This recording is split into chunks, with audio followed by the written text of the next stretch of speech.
Okay, if we look at these boards, we see everybody has the same correct answer that I've displayed on the camera for the purpose of the video. So we look at the two half reactions. They're both written as reductions with the electrons on the left in the chart. Chromium half has a cell potential of negative 0.74 volts. The permanganate half is 1.51 volts. The permanganate half is the larger number, so it will be the reduction. So we turn the chromium around, and we have 5 electrons in one half and 3 in the other. So we multiply them by 3 and 5 respectively to get 15 electrons. And when we're done, we get the overall cell chemistry of 5 chromium solid plus 3 permanganate and 24 hydrogen ions. Gives us 5 chromium 3 plus 3 manganese plus 12 waters. And then calculating the potential, 1.51 volts minus a negative 0.74 volts gives us 2.25 volts. Now, if you had to write the cell notation for this, how would you write this? The cell notation. Which is the oxidation half?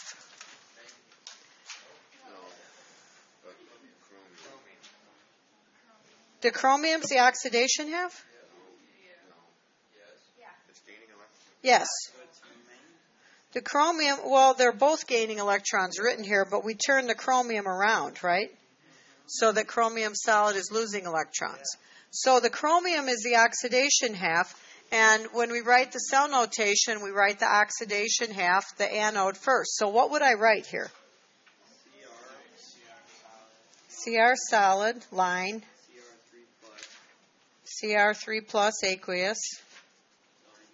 Line. Now what?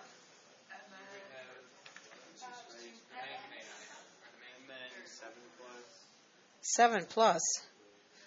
I don't have any Mn7 plus. I have permanganate in there, right? Okay. And then what's it turning into? The permanganate is turning into the Mn2 plus. How do I hook an alligator clip on a manganese ion? You don't. So what do I put my clip on?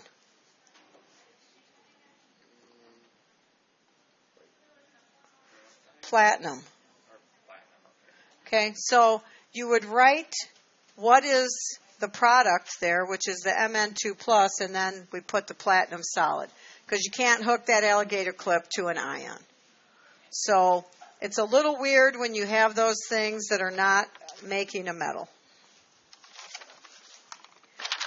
Okay, so what we just did was looked at cell potentials and said, if I combine them and I just connect them through a wire, chemistry will happen and electricity will flow. And we looked at the potentials to figure out in what direction it would be flowing, who got oxidized, and who got reduced. Now we want to talk about spontaneous reactions again. We said that that's what will happen if we hook these cells together. So if it happens by itself, it's spontaneous. Previously, they were defined as having a free energy that was negative, but in a galvanic cell, the cell potential has to be positive for something to be spontaneous. So what we just did was said, okay, this is what will happen spontaneously. But now we want to go ahead and look at some reactions that are already written for us and then decide, will these be spontaneous the way they are written? This is different than what we just did. We just looked at the potentials and said, the bigger one will be the reduction, the smaller one will be the oxidation.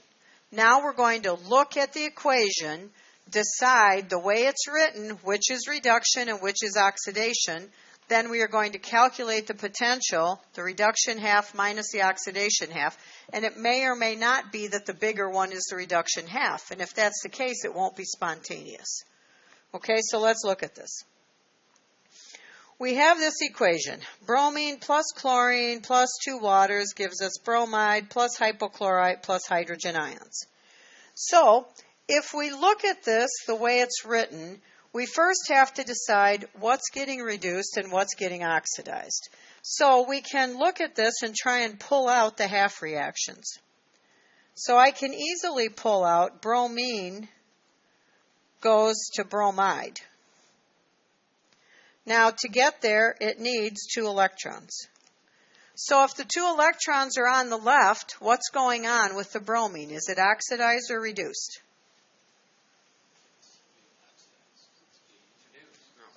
The bromine is gaining electrons.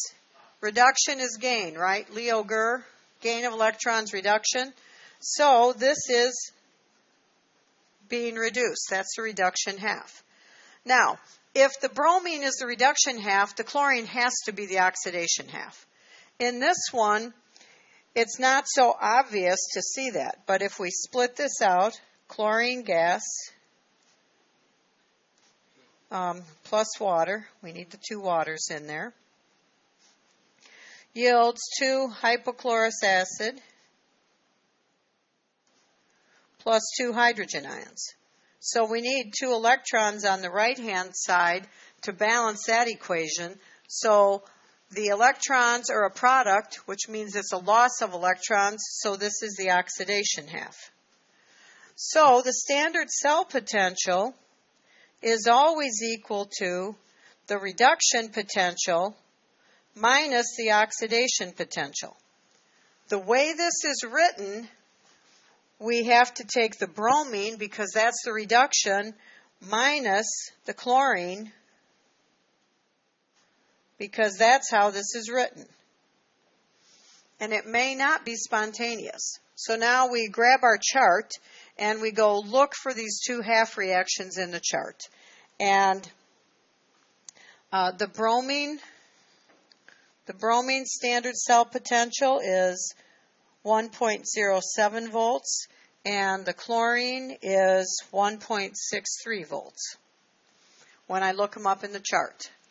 So now I take my bromine potential, 1.07 volts, minus my chlorine, 1.63 volts, and my standard cell potential, as this is written, is equal to negative 0.56 volts. So will this equation be spontaneous as it's written? No, it will not. So this question was asking something different than what we did on the previous page. Okay, now go ahead and work with your groups and do those next 3. Let's go ahead and have you do those on your whiteboards.